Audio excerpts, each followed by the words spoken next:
Hello and welcome to the Association for Coaching podcast. My name is Rob Lawrence and I'm your host for this Boost Your Coaching Business series. Today I have with me someone who is an executive coach and has been a member of the AC for over 10 years. She is also the first British woman to have skied to the magnetic North Pole. At least that's how I know her. You may recognise her as one of the hosts for this podcast channel. Indeed, she hosted the association's inaugural podcast series supporting the Coaching in the Workplace virtual conference last year. She's also been the host of the Association for Coaching's Coaching Perspectives podcast series and has her own series, Access to Inspiration. Today, she is someone who has successfully run and grown her own coaching business. In today's conversation, I'm excited to learn more from Sue Stockdale about how she has developed and grown her own coaching business. Sue, welcome. Thanks, Rob. Great to speak to you. Great to have you on the podcast, Sue. For our listener, they may recognise your voice as the host of the AC's podcast. How would you describe yourself, however, with another hat on, which is as a coach? Well, I guess if you were reading my marketing material, it would say I'm an accredited master executive coach and a coaching supervisor. And I've got over 3,000 hours of coaching experience. So as they say, I've been around a long time. Tell me more about the nature of the type of coaching that you do. I imagine no 2 days are the same, but there must be some sort of themes or a certain type of client that you work with, perhaps. How would you describe it in terms of the specifics? Yeah, I guess you would say my clients are diverse, and that is how I would describe it. That at the end, the essence is that they're all human beings, and that's really how I see it. But more specifically, they're often CEOs, they're leaders, senior executives, high potential leaders, often in global organizations and in small businesses, charities, elite sport, academic institutions. So the list goes on in terms of the sort of sectors. It's normally people who are making impactful change within their jobs. And I think the common element, as I say, that when they're human beings, is that they do believe that they can achieve more, that they can be more, and they've got a commitment and a desire to explore what it's going to take to do that. And that could be to enable their team to be more, as well as them as individuals. Is there a certain quality, or is there something about a type of client that triggers you, that allows you to make the decision that you know you want to work with them? Yes. The word that springs to mind, Rob, is about transformational change. And nobody would come and say, I want to have transformational change. Can you provide it, Sue? That doesn't happen.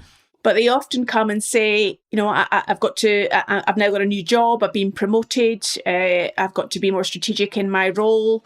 And then when I dig a little bit deeper and sort of say, well, tell me about you and what excites you about your job? What do you love about it? And get behind the job title and what their job requires them to do and to that human being, I get a real sense about whether they do have a desire to change, whether they do want to grow and learn and develop.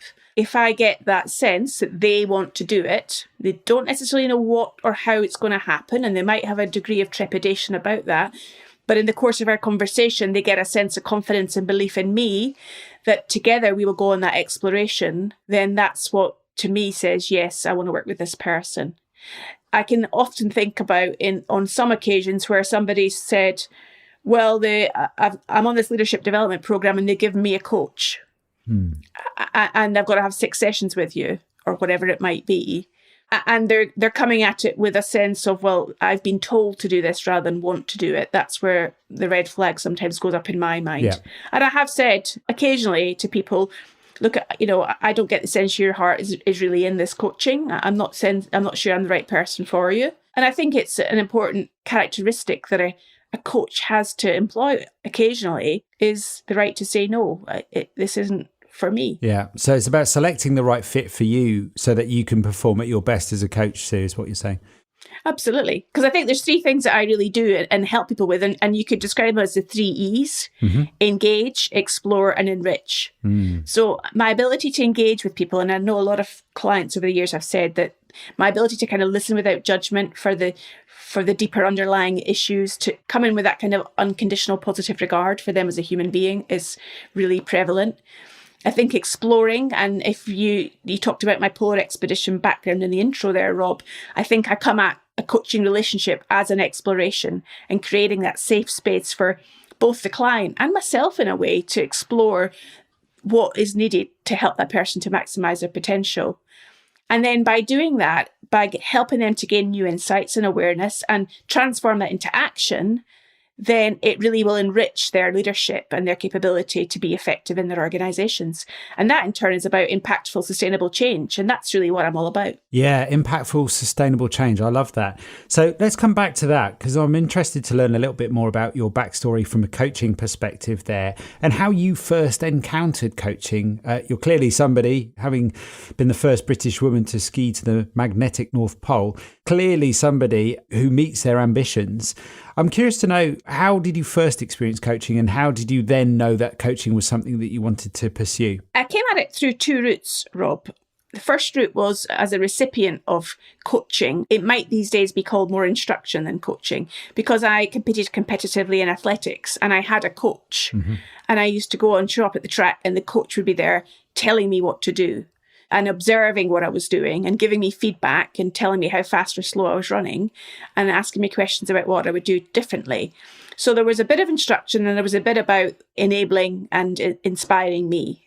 So I had that from sport. And then also in my job, I worked in a corporate organization in an energy company. And I was in the training and development department. And we were really at the forefront, I think now when I reflect back, of that change in management culture from command and control to helping leaders to have a more enabling style of leadership. Now, the word coaching never came into the conversation or in the vocabulary or in the training materials. But at its heart, that's what we were really trying to do. So when a number of years later, I was at a conference and I met a company that were doing coaching and they heard about my background and experience and said, we want you to work with us as one of our associates. I kind of thought, oh, crumbs, I didn't even really think it was coaching I was doing, but yeah, probably it is. And it just went from there. So although I love coaching and I love the word coaching, I think it can be used in many different ways, as in there's the skill of coaching, there's being a coach. And as a leader and manager or worker in an organization, it's about to enable others. We are going to be employing the skills of listening, of asking questions, of the innate belief in somebody else's potential. All of those important things that are really part of coaching, but sometimes the word coaching never even comes into the conversation. And actually, I think these days that's great because it's about people doing stuff that enables others. It doesn't really matter always what we label it as. Yeah, that's fascinating, Sue. I'm curious to learn more from your point of view there. You talked about the skill of coaching and also being a coach. In your world, in your mind, how do you distinguish between the two? I think in a coaching relationship, there is the boundary of a specific amount of time that you're going to have a conversation with somebody. There's a start, middle, and end to that process. Both parties know what the expectation is. It's going to go for a finite period of time, and you're going to have some measures at the start to know what the journey might look like. Are we going to the moon or the North Pole, for example? And then at the end, you're going to evaluate what progress you've made and what the outcomes and learning was. Some coaching clients I've worked with for a number of years, but we had very specific goals. We would have 6 sessions, go through that whole process. And then there might be some other needs that come out of that relationship that then starts a new coaching relationship with a different set of goals. But it's always very boundaried and clear. I think there's then the innate nature of utilizing the skills, which I do in podcasting, which I do in conversations with my friends, which is just the habit of actually curiosity and interest in other people. And how can I sometimes get out of my own way and help them to shine and be brilliant? And actually, there's nothing better than being around people who are exuding their potential. It's free energy for other people. So if I can just do that in my normal life and find a way for them to light up the world, like, what's not to like about that? Yeah. I don't have to call it coaching. I just have to call it an innate interest in them and to use the skills that help to bring out that brilliance and maybe give them more awareness and take some responsibility for change, which of course is at the heart of coaching, as John Whitmore told us way back when with his Coaching for Performance book. Yeah, absolutely. It's evident that you've been a successful coach. You've been a member of the Association for Coaching for almost 15 years, and you've clearly developed, it seems you've developed a sustainable coaching practice. How have you managed to do that from that time, going back to that turning point for you, Sue? It's a great question, Rob. And actually, I think it's back to what I was just saying a moment ago, is about employing the skills, the abilities of coaching, questioning, listening, engaging other people in a way that raises their awareness in all of the work that I do. So I don't just do, as I said, the boundaried 6 sessions over 12 months or whatever it might be with clients. That is quite an important part of my practice. It's not the only things that I do. So I absolutely love podcasting for the simple reason that the conversations that I have, the interviews I have with the guests on the different series that I'm hosting, to me, they're a little bit like coaching conversations. And actually a mark of success in my own mind is if in the course of the conversation they go, that's a really good question. No one's ever asked me that before. Yeah. And you can see or you can hear that it's taking them to a new place of awareness. Now, I think that's hugely valuable. And you can do that in a podcast. Or if I'm, say, what one might call running a training course, anything that I do that might be described as training is always done in a coaching style.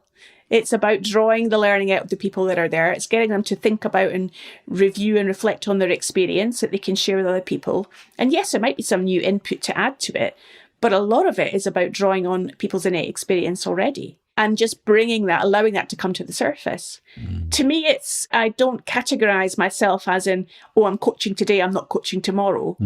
It's just how I show up and engage with people. So that's what makes my business sustainable, is that it's integrated into all the activities that I do. Yeah, let's talk about that integration a little bit more, if you wouldn't mind. You had a corporate background. You've then gone into this world of creating or realizing maximum potential, as you talk about it there, being a coach with coaching skills.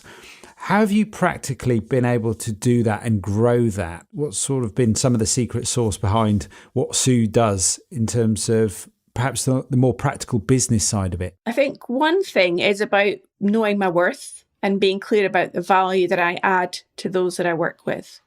I don't know if this is answering your question, but it's where my thinking is going, Rob, is sometimes I'm coaching or supervising a coach who's just gone through their accreditation or some sort of training. And they say, oh, I'm just a new coach.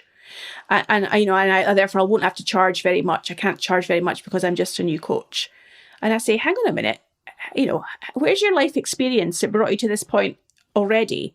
And what value might that be adding into the way you show up, the way you have insight about your clients and what you do? You're not new in that. You might be developing or making sure that you're getting to the benchmark of what effective coaching is, but you've got a value already. So isn't that worth charging for? And it just sometimes helps a new coach reframe what is the experience. That people aren't buying the fact that you have necessarily got, that you can ask great questions and listen. Only that they're buying that you can help them to change their lives, to make them more effective in what they're doing. And sometimes, and that's one of the things that I've gained over the years, is the experience and confidence to know about, I'm not there to tell people what to do, but I do know that sometimes they want to know about another world. So they'll say, I'm in the world of sport. Tell me what it's like in business. Now, I don't tell them about this is what it's like and this is what you should do. I might share an example or a story and say, so what does that make you think about that you could do in your world when you've heard the way that some of the people operate in business? Or academics saying, well, what's it like in sport? People are always curious and intrigued to get a sense of something different to their world. I find that as a coach, I'm helping them to facilitate that journey, that exploration. And that's how I've been able to add value. So I'm constantly curious about what I would call other worlds. So I don't allow myself to stay in one sector. One of the other podcast guests, as you'll probably know, Rob, from the Coaching in the Workplace series, is I interviewed Charlie Stainforth from Circle. Yeah.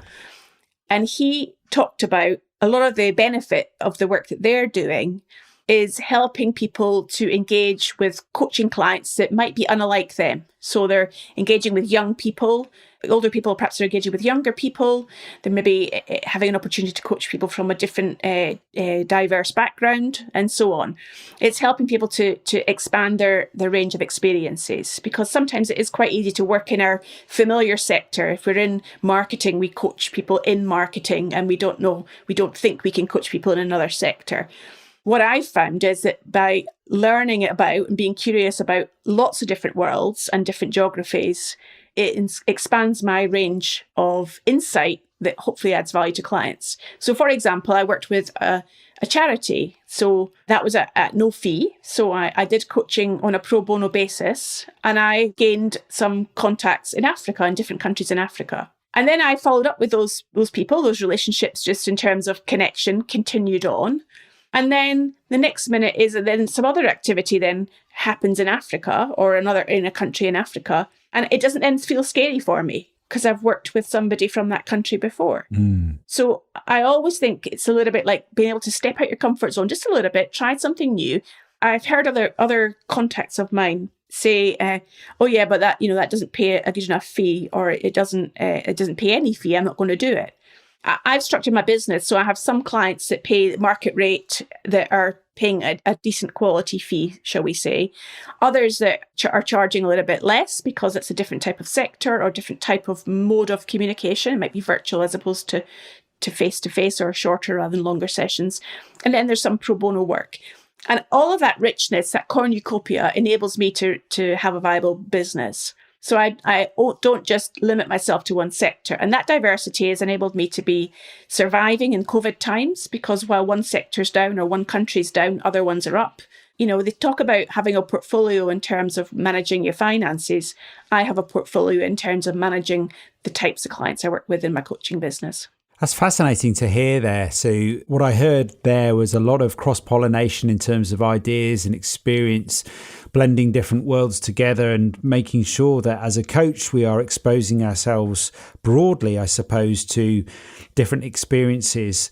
But what I also heard was throughout all of that, diversity in its many forms. So in some respects, having different kind of facets, I suppose, to the work that you do, but also having diversity across the types of clients, the types of fees that they might be paying for the services that they're getting, but learning from all of those areas and making sure that you as a coach are doing work that's meaningful and purposeful to you. Absolutely. I think that's really important. And particularly to give people that confidence and flexibility and be ready for any change that may come along. I can imagine through all of that how when you expose yourself to lots of different experiences, working with different people with different backgrounds in different sectors, that you learn a lot about yourself and as a coach.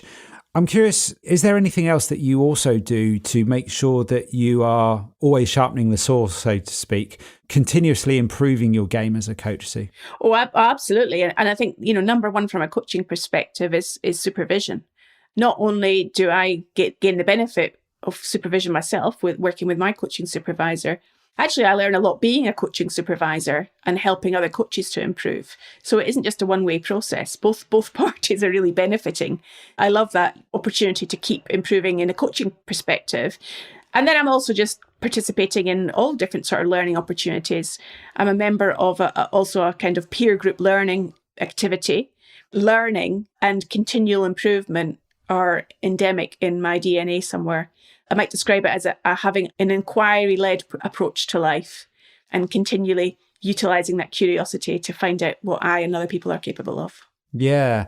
With that in mind, I'm curious to know, ever since your corporate career and going out on your own as a coach, have there been any particularly big challenges or obstacles that you encountered on that journey that gave you a significant growth shift when you were able to make a breakthrough perhaps off the back of those? Yeah, I think one that comes to mind is relating to, we were talking about sort of saying no. I was mentioning sort of saying no earlier. I remember being with one coaching engagement. I was an associate for another organisation, and they had a coaching engagement with a particular organisation where it was a sort of thing that it was a leadership development programme, and each coach was allotted 5 or 6 coachees to work with. And one of the individuals came to the first session. I immediately sensed that they weren't that enthusiastic, but they seemed to talk as if they were, but my gut feel was telling me something different. They went away with a number of actions to take. The second session got delayed twice because they changed the diary date, which is always a significant little indicator in my mind about when people start to change things, what's that saying about their commitment?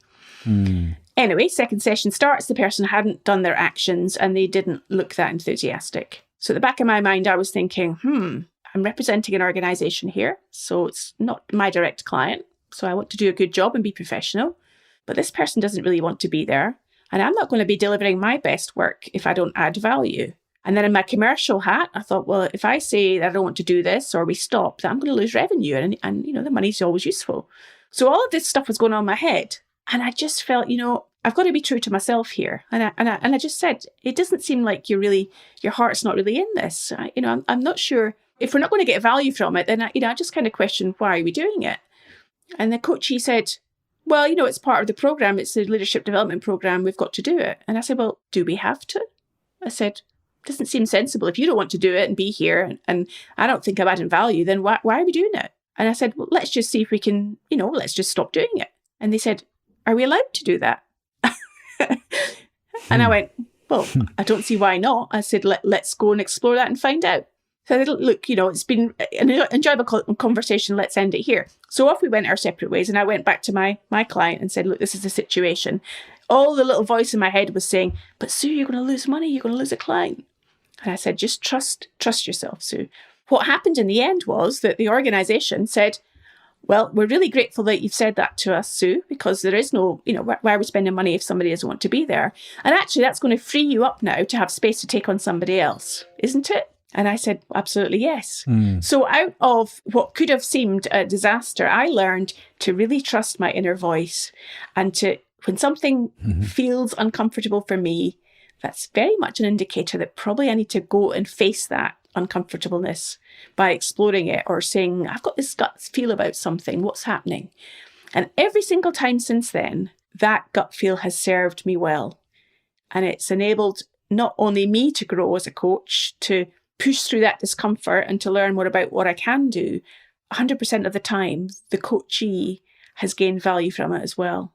It's a hard thing to do, but it's super worthwhile, Rob. And just digging a little deeper there, Sue, how do you cultivate or develop that trust, that faith in your instinct there? What gives you the courage? Is there anything that you do that helps you step forward and act upon your instincts in those sorts of situations?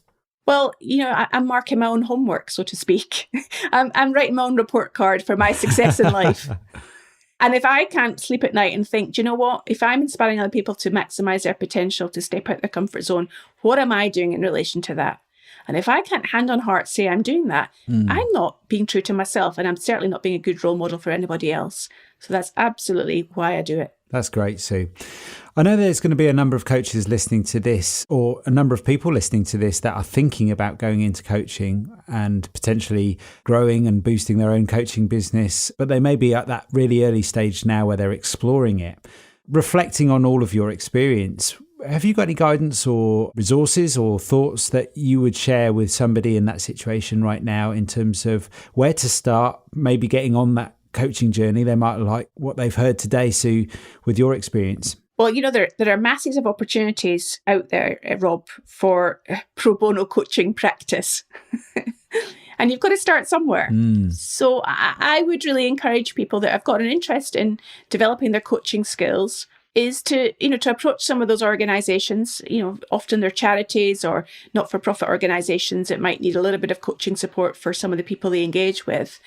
And, put your hand up. And rather than saying, well, I'm not qualified or I'm not experienced, I better not go for it, have the conversation and see what happens. Because sometimes it is just as much as anything else, it's being present and holding the space for somebody else to talk through their thoughts. And, there's no need to have necessarily fancy tools, to have 20 years of experience.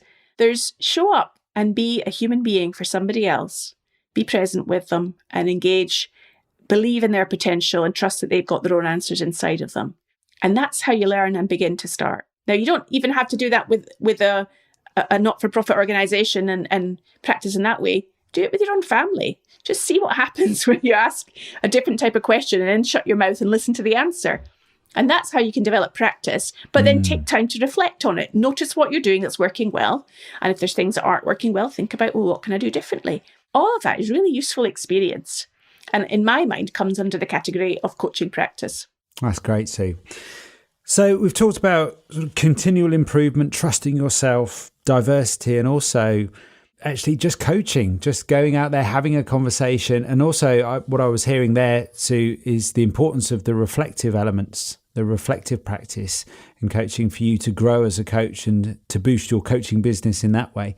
What excites you about the future of your own coaching and the future of coaching broadly, generally, globally right now? Well, I think it is exactly back to what's been a bit of a theme through this conversation is we don't have to label it coaching for it to add value. It's about some of those practices and skills. And if I can just give an example with our Access to Inspiration podcast series, I had a young student from India who got in touch with me and said, I'd like to learn to become a coach, Sue. Can I intern with you? Can I learn how to be a coach? So what I devised, which he really enjoyed, was I said, go and listen to one of our series of the Access to Inspiration podcast series, where I'm having conversations with people who are from a whole variety of different backgrounds, just about their real lives and things they've learned about themselves.